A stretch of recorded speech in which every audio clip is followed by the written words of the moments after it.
Hello and welcome to SkedLIVE for Tuesday, April 7th. My name is Brian Lee, bringing you the top news story of the day. Commuters found themselves in chaos this morning as TTC subway service was interrupted between Bloor and Eglinton on the Yonge line due to a minor fire at St. Clair Station. In another incident, a fire on the GO train tracks in Streetsville this morning caused minor delays. But both subway and train services are now restored and are running as scheduled. The trial of suspended Senator Mike Duffy is underway in Ottawa, and he has pleaded not guilty to the charges against him. For 2 years between 2010 and 2012, Duffy claimed more than $42,000 in living expenses by claiming primary residency in Prince Edward Island. Duffy is one of 4 senators, including McCarb, Pamela Wallin, and Patrick Brazeau, who claimed travel and housing expenses from the Senate for which they were not eligible, according to the RCMP. The former broadcaster for CTV faces 30 charges of fraud and breach of trust and 1 count of bribery. The maximum penalty for fraud or breach of trust by a public official is 5 years in prison. Hundreds of bricks suddenly fell off the exterior wall of a Toronto community housing building in Scarborough and onto the sidewalk on Saturday. The incident highlights an ongoing issue with many of their buildings that are reportedly in terrible condition. According to the Toronto Community Housing website, the Public Housing Authority is missing a stable, long-term source of funding to pay for capital repairs to its housing stocks.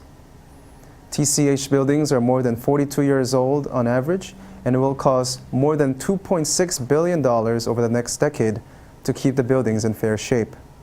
$934 million has been secured by the City of Toronto to fund the repairs, so it'll be up to the provincial and federal government to fill the $1.73 billion gap. Now we go to Sabrina Biot for weather update.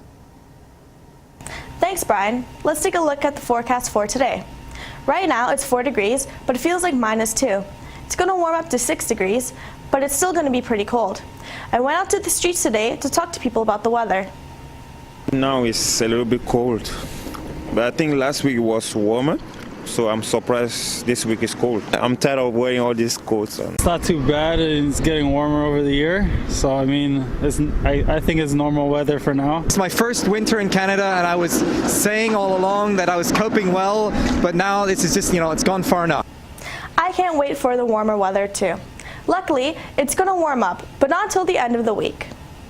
Be sure to bring your umbrella with you if you're going out tomorrow because it's going to rain. It's going to be a high of 1 and a low of 0. Thursday is going to be a high of 8 and a low of 2. Friday is where it starts to get better. While it's going to be a high of 17, it's going to rain again. The weekend's going to be looking lovely though.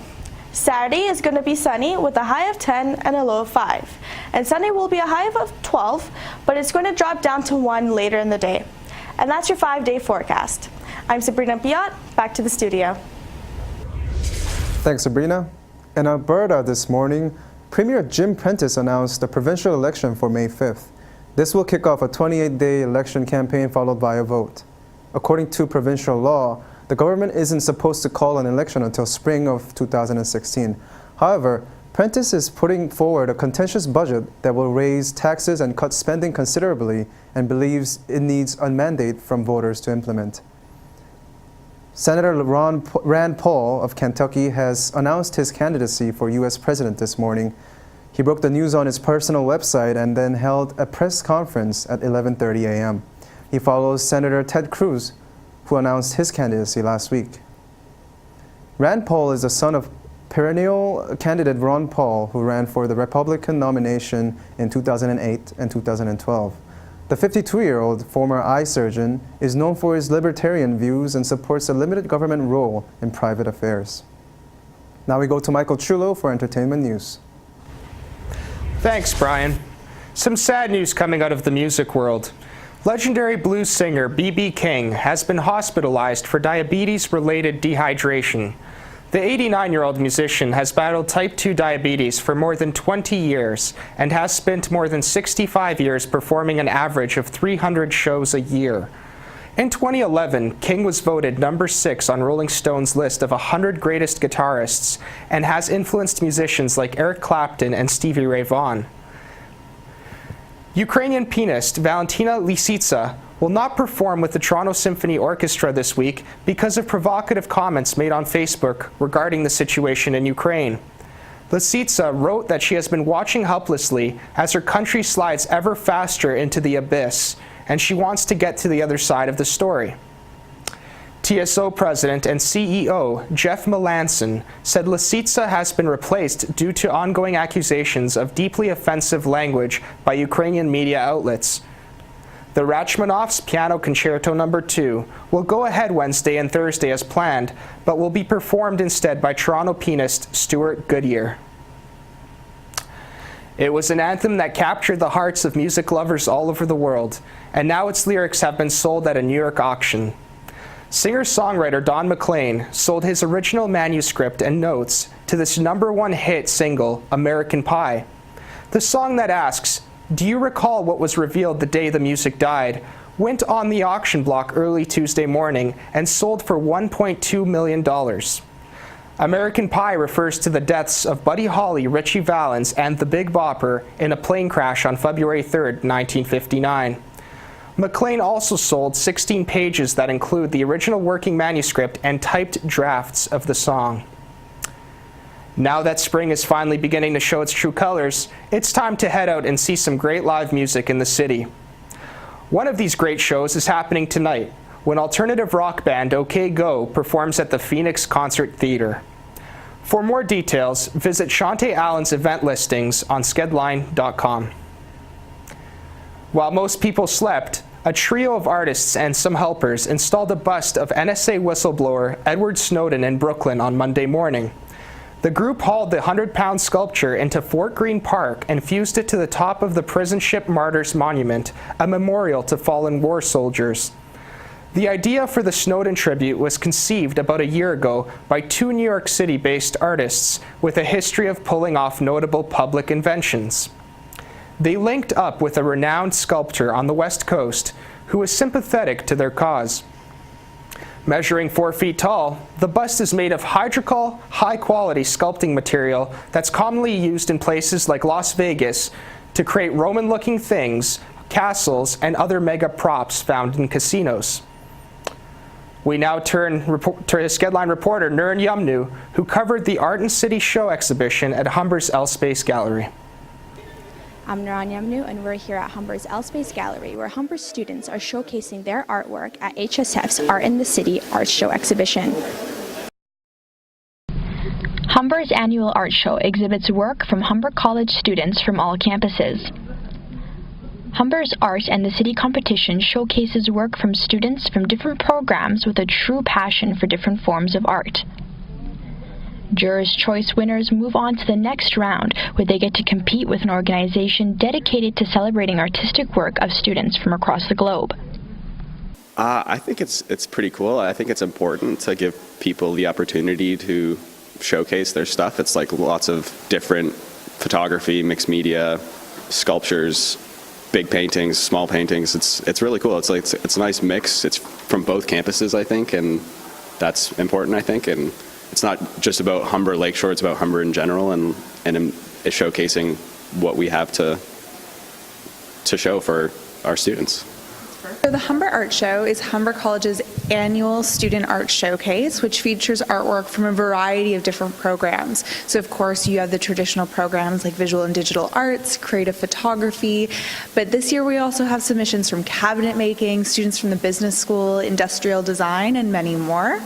It's sponsored by the Humber Student Federation and the Student Success and Engagement Department here at Humber, and this whole show is organized by the Public Relations Diploma students.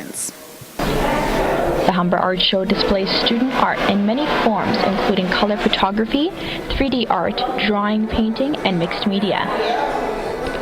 I think it's really neat. I think it's really neat that there's not just graphic designers and art fields, I guess, but all showcasing all like business majors and fashion design and just how people are interested or what they're interested in.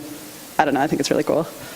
So this year I had the pleasure of being on the jury committee for the work. So myself, along with 5 other people, went through the entire art show, which was over 200 submissions, and we chose a first, second, and third place in every single category that I mentioned.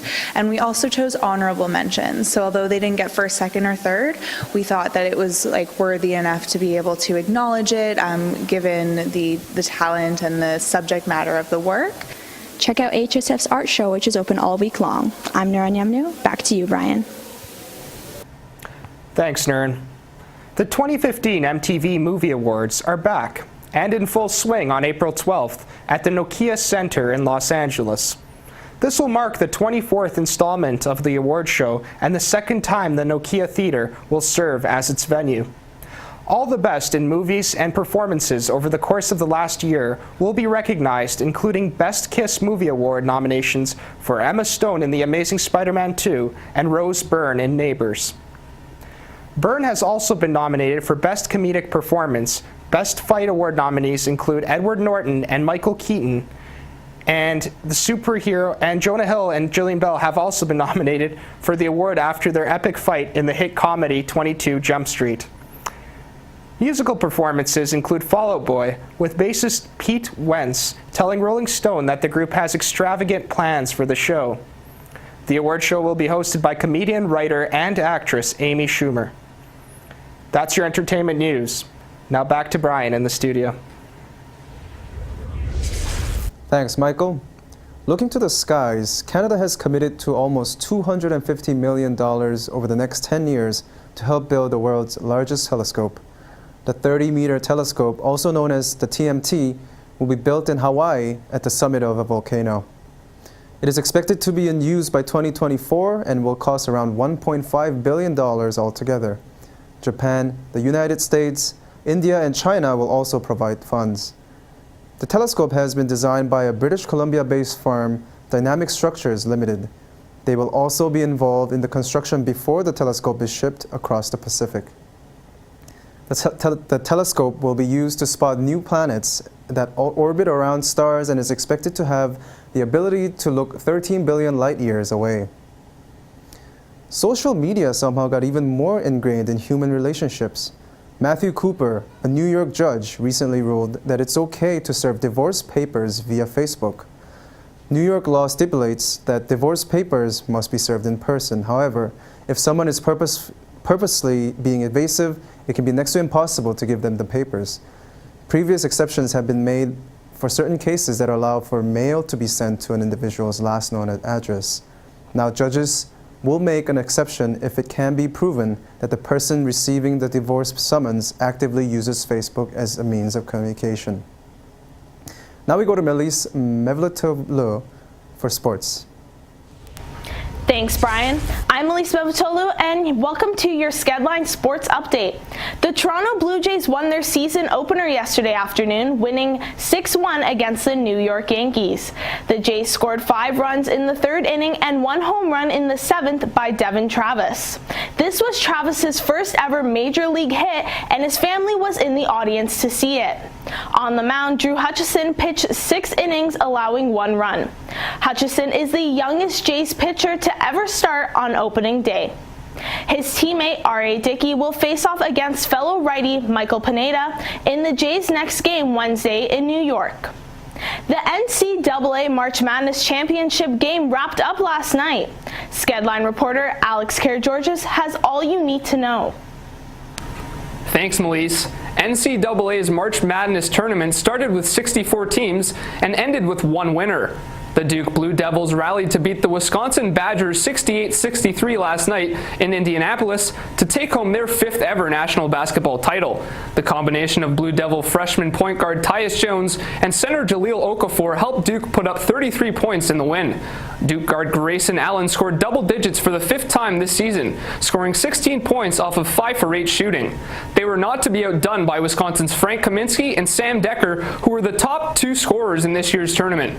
Kaminsky scored 21 points and grabbed 12 rebounds, while Decker poured in 12 points and pulled down 8 boards.